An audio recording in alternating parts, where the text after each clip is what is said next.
Hey, and welcome back to Pre-Law Talk. My name is Joshua Garlick, and I will be your host. I'm a current BYU Idaho communications student who will soon be applying to law school.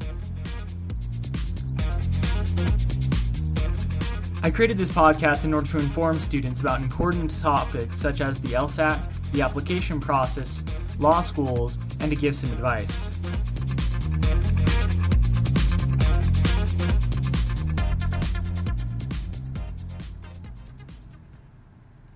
Alright, so last time, it's been a while, sorry guys, I've been away, I've been sick, I didn't really feel like doing Saturday's podcast because of my physical state at the moment, so I'm coming to you a little bit late, but last time we talked about resumes, and that was our first talk about how we're going to demonstrate our experience to law schools. We're going to move on with this same idea of relating the experience to law schools by talking about letters of recommendation. This is what I promised you last week, so I'm getting it to you this week. Sorry that it's late. So we're going to talk about two parts of letter of recommendations. First of all, what is it and what is its purpose? And secondly, how should I go about receiving one? So let's dive right in.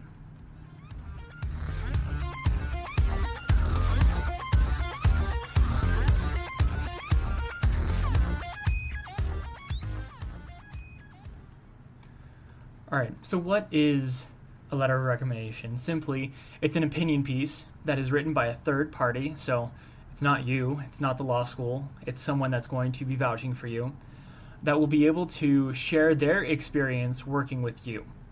Hopefully, it will be able to highlight your skills, your experiences, and most importantly, how you work with others, so how amiable you are. People like to know that, law schools like to know that. Its purpose, hopefully, is to lend credibility to your other documents, such as your personal statement and your resume. Because you're drafting your personal statement and your resume, it's a little subjective. You like yourself, and you want yourself to be able to get into law schools, but hopefully these letters of recommendation will be a good, outside source, objectionable, that will be able to give the law schools a good idea of whether or not you're, an outstanding law applicant.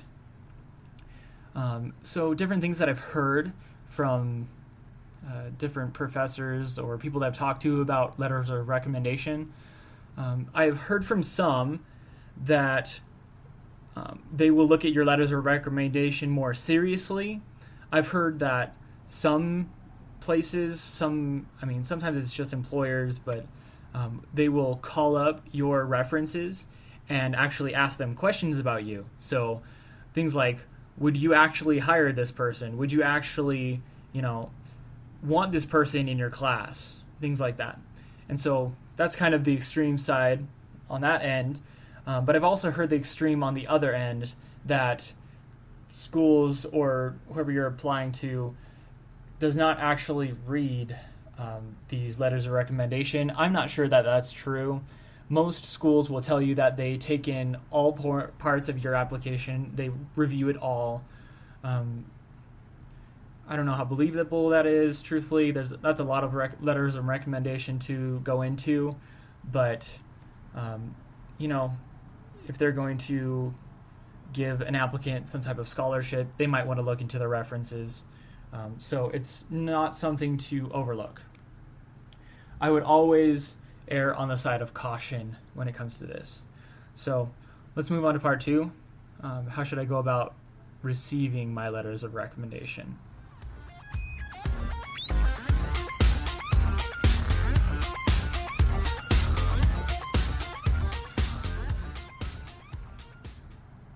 All right.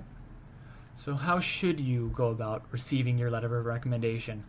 So normally, a letter of recommendation is going to be received from an employer or professors, or truthfully any type of supervisor who can accurately attest to your abilities.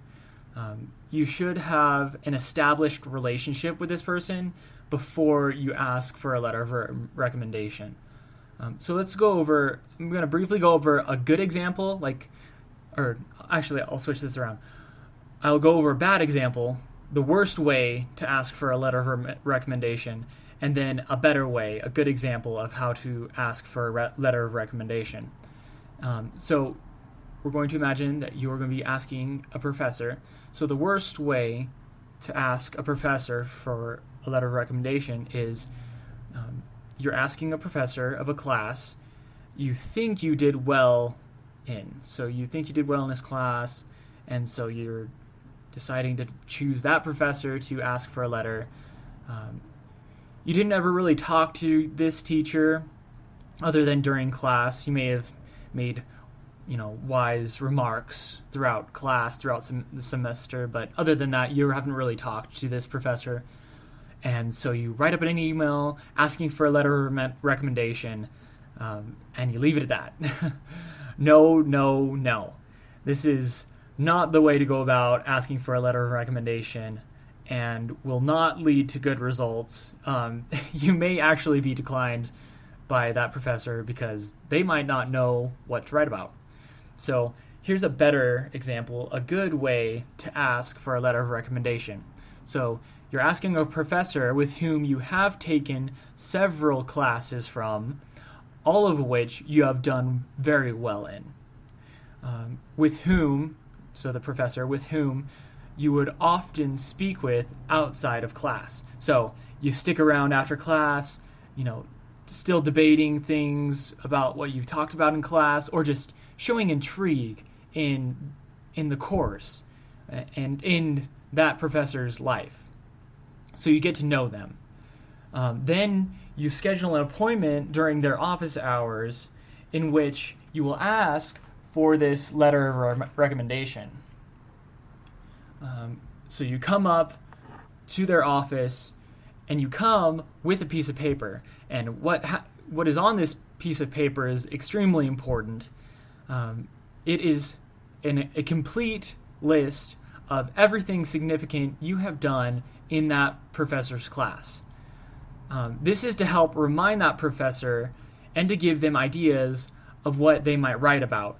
This is extremely important because teachers don't want to waste, hours writing a letter of recommendation for someone if they're not willing to do their part. So you come with this paper, and it outlines, I did this and this and this in your class, and you were really, impressed with my ability to do this and this and this. I would love if you would outline that in your letter of recommendation. That's what I want to look at whenever I see it. Will you please write an incredible letter of recommendation for me? And you can do this with a professor, with an employer, truthfully with any supervisor that you've had in your past. Then hopefully you're able to receive your glowing review from your favorite professor ever and get into the law school of your dreams. That's the goal, at least. So next time we'll be going over your disclosure statement. That's all I have for this time. Hopefully you can get those letters of recommendation, and all will be well. I'll talk to you next time. See ya.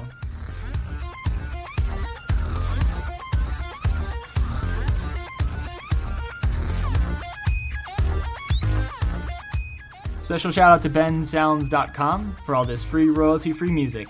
Thank Ben Sounds.